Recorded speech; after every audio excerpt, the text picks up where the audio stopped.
আর কারো যেমন এমন ছিদ্রি না করে বউ। আমার মা নিরহ, নাই মা নিরহ। আমরা কোনো দল করি না, কোনো কিছু করি না, কোনো মিছিল নেই আমাদের। কেন আমার বাচ্চা মারা গেল।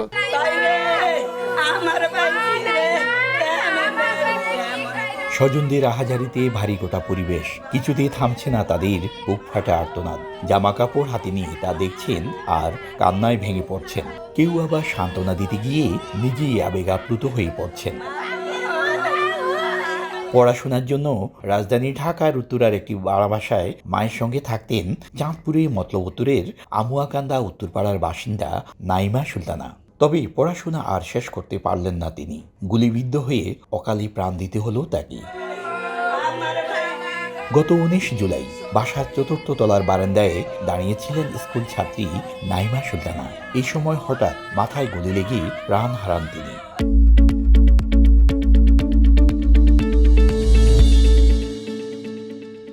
আমরা সুস্থ বিচার চাই।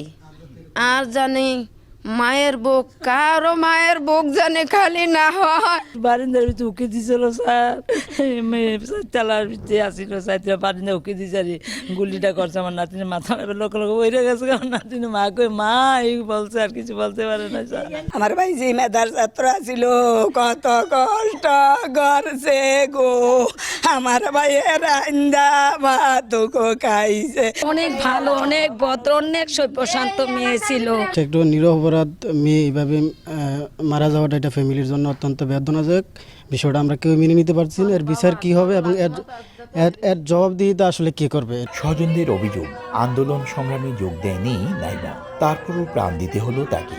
ঘটনা তদন্ত করে দোষীদের বিচার চান তারা। সরকারের কাছে আবেদন হলো, কেন আমার বাচ্চারা মারা গেল, আমরা সুস্থ বিচার চাই সরকারের কাছে। নাইমা সুলতানা রাজধানী ঢাকার উত্তরায় মাইলস্টোন স্কুল অ্যান্ড কলেজের 10ম শ্রেণীর শিক্ষার্থী ছিলেন। তার বাবা পেশায় হোমিও চিকিৎসক, গ্রামের বাড়িতেই থাকেন। তবে মা ও পরিবারের অন্য সদস্যদের সঙ্গে উত্তরার 9 নম্বর সড়কের 5 নম্বর বাড়ির 4র্থ তলায় বসবাস করতেন নাইমা। ফারুক আহমদ, সময় সংবাদ, চাঁদপুর।